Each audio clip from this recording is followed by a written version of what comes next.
ఇవాళ రాత్రి ఎన్టీఆర్ జిల్లా కలెక్టరేట్లోనే సీఎం చంద్రబాబు ఉండనున్నారు. విజయవాడలో సాధారణ పరిస్థితి వచ్చే వరకు కలెక్టరేట్లోనే ఉండాలని సీఎం చంద్రబాబు నిర్ణయించారు.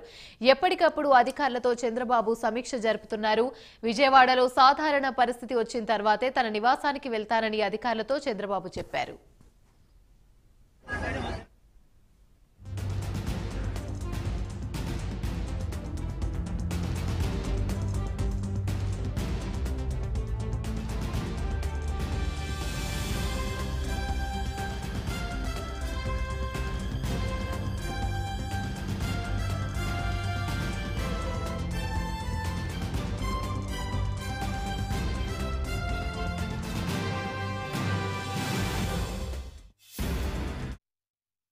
ఇవాళ రాత్రి ఎన్టీఆర్ జిల్లా కలెక్టరేట్లోనే సీఎం చంద్రబాబు ఉండనున్నారు. విజయవాడలో సాధారణ పరిస్థితి వచ్చే వరకు కలెక్టరేట్లోనే ఉండాలని సీఎం చంద్రబాబు నిర్ణయించారు. ఎప్పటికప్పుడు అధికారులతో చంద్రబాబు సమీక్ష జరుపుతున్నారు.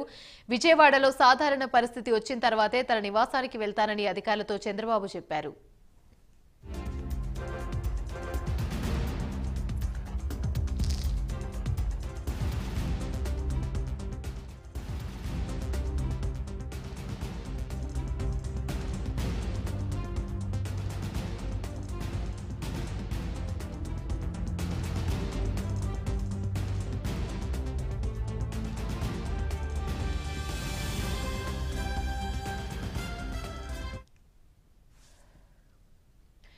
ఇవాళ రాత్రి ఎన్టీఆర్ జిల్లా కలెక్టరేట్లోనే సీఎం చంద్రబాబు ఉండనున్నారు. విజయవాడలో సాధారణ పరిస్థితి వచ్చే వరకు కలెక్టరేట్లోనే ఉండాలని సీఎం చంద్రబాబు నిర్ణయం తీసుకున్నారు. ఇదే అంశానికి సంబంధించి మరిన్ని వివరాలు మా ప్రతినిధి శ్రీనివాస్ అందిస్తారు.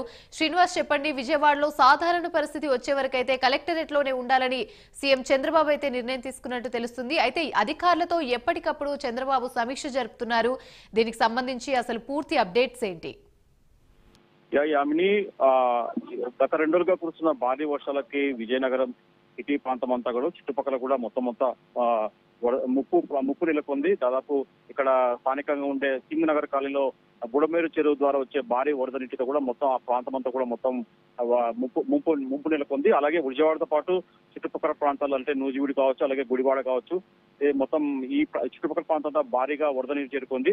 అయితే ఉదయం నుంచి కూడా ముఖ్యమంత్రి చంద్రబాబు నాయుడు రేపు ఈరోజు సాయంత్రం హైదరాబాద్ వెళ్లాల్సి ఉండగా కూడా ఆ పర్యటన రద్దు చేసుకున్నారు. దాని తర్వాత కూడా ఆయన స్వయంగా సింగ్ నగర్ ప్రాంతంలో పాటు ఇతర ప్రాంతాలు కూడా ఆయన మంత్రులు నారాయణతో పాటు ఇతర స్థానిక ఎమ్మెల్యే ఎంపీతో పాటు కలిసి ఆయన పర్యటించారు. అయితే స్థానికంగా వరద ముప్పును చూసుకున్న ఆయన వెంటనే అధికారుల యంత్రాంగాన్ని అలర్ట్ చేశారు. దాదాపు మరోవైపు చూసుకుంటే ప్రకాశం బ్యారేజ్ ద్వారా కూడా దాదాపు ఇప్పటికే 72 గేట్లు చేసి నీటి దాదాపు 6 లక్షల క్యూసెక్లకు పైగా నీటిని కిందికి వదులుతున్నారు. దీంతో ఆ కృష్ణా పరివాహక ప్రాంతంలో కూడా ముంపు ఏర్పడే అవకాశం ఉందని కూడా మొత్తం యంత్రాన్ని కూడా ముఖ్యమంత్రి చంద్రబాబు నాయుడు అలర్ట్ చేశారు. దీంతో ఈ విజయవాడ సిటీతో పాటు విజయవాడ చుట్టుపక్కల కృష్ణా జిల్లా అంతా కూడా సాధారణ పరిస్థితి వచ్చేందుకు కూడా తను ఇక్కడే రాత్రి బస చేస్తానని చెప్పేసి ఇక్కడే కృష్ణా జిల్లా కలెక్టర్ కార్యాలయంలోనే ఆయన ఇక్కడే రాత్రి బస చేయనున్నారు. ఆయనకు ముఖ్యమంత్రి కోసం ఉన్న ప్రత్యేకంగా ఉన్న బస్సును కూడా ఇక్కడికే తెప్పించారు. ఇక్కడ ప్రస్తుతం ఆయన కృష్ణా జిల్లా కలెక్టర్ కార్యాలయంలోనే ఇక్కడే ఉన్నారు. ఇక్కడ అధికారులు, మంత్రులతో పాటు స్థానిక ఎమ్మెల్యేలు, ఎంపీలతో పాటు ఉన్నతాధికారులు, సీఎస్ తో పాటు డీజీపీతో పాటు మొత్తం ముఖ్యమంత్రి ఎప్పటికప్పుడు సమీక్ష చేస్తున్నారు. విజయవాడ కృష్ణా జిల్లాలో సాధారణ పరిస్థితి వచ్చేదాకా ఇక్కడే ఉంటారని చెప్పేసి కూడా ముఖ్యమంత్రి చంద్రబాబు నాయుడు నిర్ణయం తీసుకున్నారు. ఈ మేరకు ఇప్పటికే మొత్తం అంతా ఆయన అధికారులతో ఎప్పటికప్పుడు సమీక్ష చేస్తున్నారు. బాధిత ప్రాంతాల్లో కూడా సాధారణ స్థితి వచ్చేందుకు కూడా బాధితులకు అలాగే ఆహారం కావచ్చు, అలాగే వాళ్ళకు ఇతర అసౌకర్యాలు ఏది కలగకుండా కూడా చర్యలు చేపట్టాలని చెప్పేసి కూడా ఆయన అధికార యంత్రాంగాన్ని ఎప్పటికప్పుడు అలర్ట్ చేస్తున్నారు. ఇందులో భాగంగా ఇప్పటికే వాళ్ళకి బాధిత కుటుంబాలను అన్ని విధాలుగా ఆదుకోవాలని చెప్పేసి కూడా స్థానిక అధికారులందరినీ ఆదేశించారు. ఇందులో భాగంగా ఇప్పటికే ముఖ్యమంత్రి చంద్రబాబు నాయుడు కేంద్ర హోంశాఖ మంత్రితో కూడా చర్చించారు. రాష్ట్రంలో నెలకొన్న వరద ముంపు పరిస్థితిని కూడా హోంమంత్రి అమిత్ షా దృష్టికి తీసుకెళ్లారు. హోంమంత్రిని రాష్ట్రాన్ని అత్యవసరంగా ఆదుకోవాలని చెప్పేసి కూడా ఆయన కేంద్ర హోంమంత్రితో చర్చించడం జరిగింది. రాష్ట్రానికి ఇప్పటికిప్పుడు పవర్ బోట్లు పంపించాలని చెప్పేసి కూడా ఆయన హోంమంత్రి అమిత్ షాను కోరారు. హోంమంత్రి అమిత్ షా కూడా దీనిపై ముఖ్యమంత్రి వినతిపై కూడా ఆయన స్పందించారు. రాష్ట్రానికి అన్ని విధాలుగా కేంద్రం అండగా ఉంటుందని చెప్పేసి ఆయన అమిత్ షా చంద్రబాబు నాయుడు భరోసా ఇచ్చారు. దాని తర్వాత కూడా ముఖ్యమంత్రి చంద్రబాబు నాయుడు కేంద్ర హోం సెక్రటరీతో కూడా చర్చించారు. కేంద్ర హోం సెక్రటరీని ఎన్డీఆర్ఎఫ్ బృందాలను పంపించాలని చెప్పేసి కూడా ఆయన ముఖ్యమంత్రి Chandrababu Naidu home secretary request చేశారు. హోం సెక్రటరీ కూడా వెంటనే స్పందించారు. రాష్ట్రానికి అవసరమైన అన్ని సహాయ చర్యలు చేస్తామని చెప్పేసి కూడా హోంశాఖ సెక్రటరీ కూడా హామీ ఇచ్చారు. ఇందులో భాగంగానే దాదాపు 6 ఎన్డీఆర్ఎఫ్ బృందాలను కూడా రాష్ట్రానికి పంపిస్తారు. రేపు ఉదయం కల్లా కూడా దాదాపు 40 పవర్ బోట్లను కూడా విజయవాడ ప్రాంతానికి పంపించింది కూడా ఏర్పాట్లు చేస్తామని చెప్పేసి కేంద్ర హోంశాఖ సెక్రటరీ కూడా హామీ ఇవ్వడం జరిగింది. అయితే రేపు ఈ రోజు రాత్రంతా కూడా చంద్రబాబు నాయుడు ఇక్కడే విజయవాడలో ఉన్న కలెక్టర్ క్యాంప్ కార్యాలయంలో బస చేరి ఉన్నారు.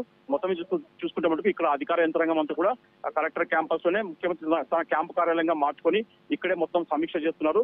ఈ రోజు రాత్రంతా ఇక్కడే ఉండి ఎక్కడికక్కడ ఎటువంటి ఆపద లేకుండా, అంటే కృష్ణా నదీ పరివాహక ప్రాంతంలో నీటి ముంపు ఎక్కువగా ఉన్నందున ఎక్కడ ఎలాంటి సంఘటన జరగకుండా ఆయన ముఖ్యమంత్రి చంద్రబాబు నాయుడు స్వయంగా పర్యవేక్షిస్తున్నాడు. ఎక్కడికక్కడ అధికారులను అప్రమత్తం చేస్తున్నారు. యామిని. Right, thank you.